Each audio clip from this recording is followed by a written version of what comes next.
Vamos ouvir o presidente Lula. Países em desenvolvimento, não queremos repetir esse modelo. No Brasil, já provamos uma vez e vamos provar de novo que um modelo socialmente justo e ambientalmente sustentável é possível. Estamos na vanguarda da transição energética. Nossa matriz já é uma das mais limpas do mundo. 87% da nossa energia elétrica provém de fontes limpas e renováveis. A geração de energia solar, eólica, biomassa, etanol, biodiesel cresce a cada ano. É enorme o potencial de redução de hidrogênio verde. Com o plano de transformação ecológica, apostaremos na industrialização e infraestrutura sustentáveis. Retomamos uma robusta e renovada agenda amazônica com ações de fiscalização e combate a crimes ambientais. Ao longo dos últimos 8 meses, o desmatamento na Amazônia brasileira já foi reduzido em 48%. O mundo inteiro sempre falou da Amazônia.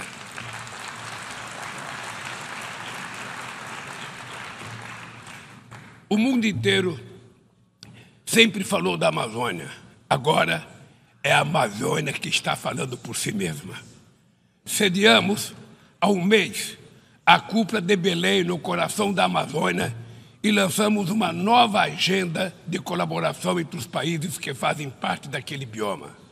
Somos 50 milhões de sul-americanos, amazônidas, cujo futuro depende da ação decisiva e coordenada dos países que detêm soberania sobre os territórios da região. Também aprofundamos o diálogo com outros países detentores de florestas tropicais da África e da Ásia. Queremos chegar à COP28 em Dubai com uma visão conjunta que reflita sem qualquer tutela as prioridades de preservação das bacias amazônicas do Congo e do Bornéu-Mekong, a partir das nossas próprias necessidades. Sem mobilização de recursos financeiros e tecnológicos, não há como implementar o que decidimos no Acordo de Paris e no Marco Global da Biodiversidade. A promessa de destinar 100 bilhões de dólares anualmente para os países em desenvolvimento permanece apenas isso, uma longa promessa. Hoje, esse valor seria insuficiente para uma demanda que já chega à casa dos trilhões de dólares. Senhor presidente, o princípio sobre o qual se assenta o multilateralismo, o da igualdade soberana entre as nações, vem sendo corroído. Nas principais instâncias da governança global, negociações em que todos os países têm voz e voto perderam o fôlego. Quando as instituições reproduzem as desigualdades, elas fazem parte do problema e não da solução. No ano passado, o FMI disponibilizou 160 bilhões de dólares em direitos especiais de saque para países europeus e apenas 34 bilhões para os países africanos. A representação desigual e distorcida na direção do FMI e do Banco Mundial é inaceitável. Não corrigimos os excessos da desregulação dos mercados e da apologia do Estado mínimo. As bases de uma nova governança econômica não foram lançadas. Os BRICS surgiu na esteira desse mobilismo e constitui uma plataforma estratégica para promover a cooperação entre países emergentes. A ampliação recente do grupo na cúpula de Joanesburgo fortalece a luta por uma ordem que acomoda a pluralidade econômica, geográfica e política do século XXI. Somos uma força que trabalha em prol de um comércio global mais justo, num contexto de grave crise do multilateralismo. O protecionismo dos países ricos ganhou força e a Organização Mundial do Comércio permanece paralisada, em especial o seu sistema de solução de controvérsias. Ninguém mais se recorda da rodada do desenvolvimento de Doha. Nesse íntere, o desemprego e a precarização do trabalho minaram a confiança das pessoas em tempos melhores, em especial os jovens do mundo. Os governos precisam romper com a dissonância cada vez maior entre a voz do mercado e a voz das ruas. O neoliberalismo agravou a desigualdade econômica e política que hoje assola as democracias. Seu legado é uma massa de deserdados e excluídos. Do fim do Em meio mundo. aos seus escombros surgem aventureiros de extrema-direita que negam a política e vendem soluções tão fáceis quanto equivocadas. Muitos sucumbiram à tentação de substituir um neoliberalismo falido por um É nacionalismo um Paulo Bolsonaro e companhia limitada. e autoritário.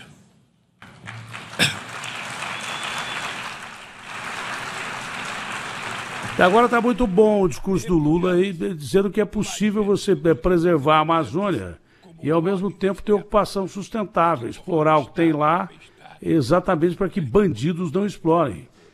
Não levem madeira, não tenha garimpo ilegal. É possível você ter desenvolvimento sustentável na Amazônia, ocupando a Amazônia sem degradar a floresta. E outras partes do país também. A Amazônia Azul, nós temos 200 milhas de oceano. Vamos ouvir mais. Eu estou gostando do que o Lula está falando. Deu um pau desses gringos que só ficam prometendo dinheiro para preservar, porque preservar custa caro, e não mandam nada. Vamos ouvir. Assange não pode ser punido por informar a sociedade de maneira transparente e legítima. Nossa luta é contra a desinformação e os crimes cibernéticos. Aplicativos de plataformas não devem abolir as leis trabalhistas pelas quais tanto lutamos.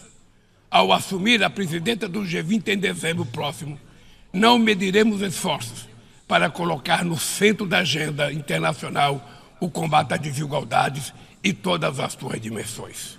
Sob o lema Construindo um Mundo Justo e um Planeta Sustentável, a presidência brasileira vai articular inclusão social e combate à fome, desenvolvimento sustentável e reforma das instituições de governança global. Senhor presidente, não haverá sustentabilidade nem prosperidade sem paz.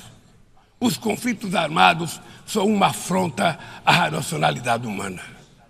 Conhecemos os horrores e os sofrimentos produzidos por todas as guerras.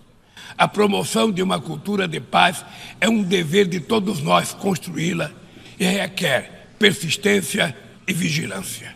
É perturbador ver que persistem as antigas disputas não resolvidas e que surge ou ganha vigor novas ameaças. Bem mostra a dificuldade de garantir a criação de um Estado do povo palestino. A este caso se somam a persistência da crise humanitária no Haiti, o conflito no Iêmen, as ameaças à unidade nacional na Líbia e as rupturas institucionais em Burkina Faso, Gabão, Guiné-Conakry, Mali, Níger e Sudão. Na Guatemala, há risco de um golpe que impediria a posse do vencedor das eleições democráticas. A guerra na Ucrânia escancara nossa incapacidade coletiva de fazer prevalecer os propósitos e princípios da Carta da ONU. Não subestimamos as dificuldades para alcançar a paz, mas nenhuma solução será duradoura se não for baseada no diálogo. Tenho reiterado que é preciso trabalhar para criar espaço para negociações. Investe-se muito em armamentos e pouco em desenvolvimento. No ano passado, os gastos militares somaram mais de 2,224 bilhões de dólares. As despesas com armas nucleares chegaram a 83 bilhões de dólares, valor 20 vezes superior ao orçamento regular da ONU. Estabilidade e segurança não serão alcançadas onde há exclusão social e desigualdade. A ONU nasceu para ser a casa do entendimento e do diálogo. A comunidade internacional precisa escolher. De um lado está a ampliação dos conflitos, o aprofundamento das desigualdades e a erosão do Estado de Direito. Do outro, a renovação das instituições multilaterais dedicadas à promoção da paz. As sanções unilaterais causam grande prejuízo à população dos países afetados. além de não alcançarem seus alegados objetivos, dificultam os processos de mediação, prevenção e resolução pacífica de conflitos. O Brasil seguirá denunciando medidas tomadas sem amparo na Carta da ONU, como o embargo econômico e financeiro imposto a Cuba e a tentativa de classificar esse país como Estado patrocinador do terrorismo.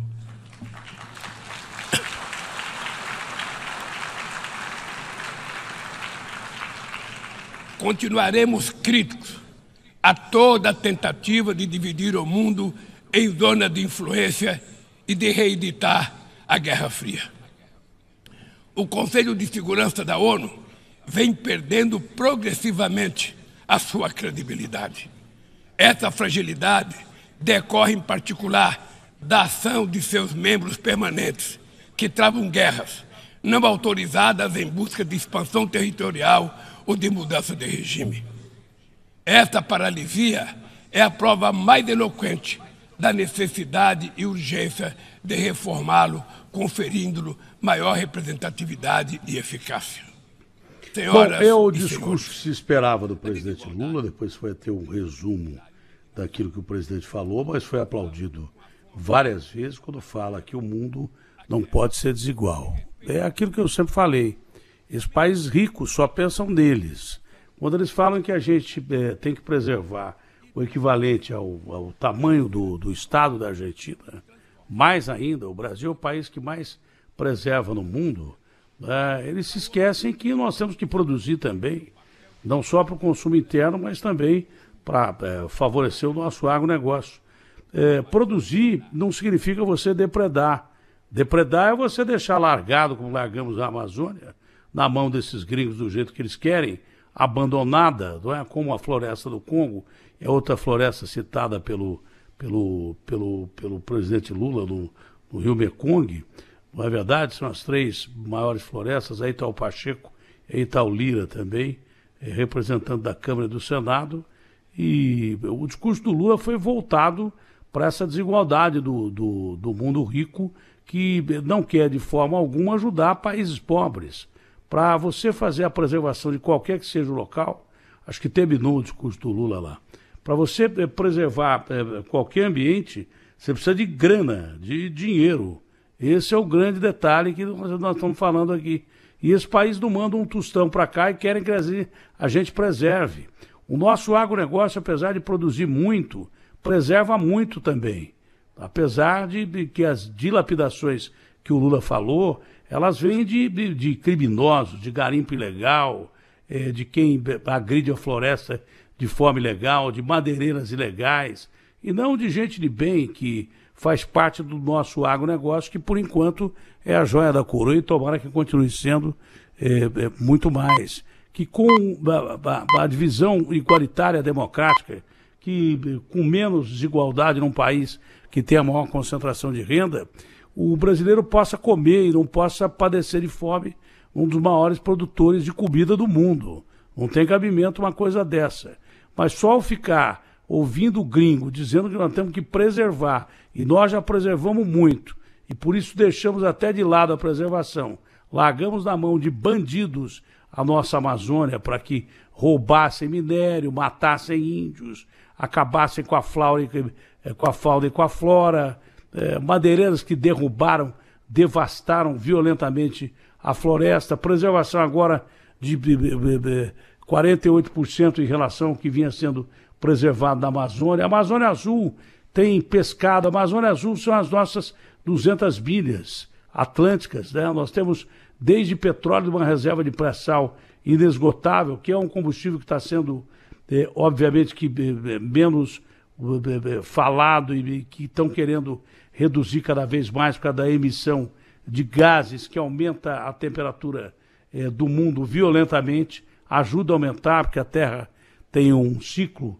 e parece que a gente está entrando num ciclo de calor muito grande, mas o combustível fóssil queimado ele arrebenta com tudo. A Europa usa carvão, que é um combustível fóssil altamente poluente, para manter as suas pessoas aquecidas, para gerar energia. Aqui no Brasil, a gente usa as hidrelétricas, de vez em quando. muito de vez em quando termoelétrica, mas as hidrelétricas, a energia nossa é limpa. O Brasil tem tudo para ser um campeão de preservação, né? Tem tudo para ocupar espaço que bandidos ocupam e depredam o nosso país, e que por isso nosso país é visto como um país que não é ambientalista. É mentira isso. O Brasil é o país que mais preserva no mundo inteiro, que mais preservou, tanto que a gente tem essas florestas imensas que não podem ser largadas na mão de bandidos qualquer. Pelo contrário, nós temos que ocupar a floresta amazônica de uma forma sustentável para que bandidos não o façam de uma maneira que depredem a floresta. É possível você explorar o que tem de bom ali sem acabar com o meio ambiente e com leis ambientais, até sob supervisão internacional, com leis ambientais fortes, rígidas, e botando na cadeia quem fugir delas. Mas não podemos deixar um estado inteiro como o da Amazônia simplesmente sem ocupação. Não tem quase ninguém. E quem tem, mora ou em reserva indígena ou em cidades no interior, não tem condição de ter, de repente, um socorro rápido, não tem estrada. Se demora 5, 10 dias para chegar em algumas cidades do interior da Amazônia, muito pouco ocupado, o estado maior do país e menos demograficamente ocupado, para você salvar índios e população do interior da Amazônia, você perdeu milhares de vidas aí, porque não tinha estrada para chegar lá, tinha que pegar estrada ruim, às vezes intransponível, avião, e daí por diante. Não teve um gringo que ajudou, teve pouca gente, mas vê se esse presidente da França mandou tubo de oxigênio para cá para salvar o povo amazônico quando o Brasil era devastado pela pior das variantes, que foi a variante Gama. Gostei de parte do discurso do Lula que eu ouvi, acho ele perfeitamente cabível, legal, e deve ser elogiado no mundo inteiro a quem interessa. A quem não interessa rico, que quer pisar em cima da cabeça de pobre, países, eu estou dizendo, realmente deve despertar interesse menor, mas para quem tem interesse de um mundo mais igual, e como pensava o John Lennon, sem fronteiras, foi um belo discurso.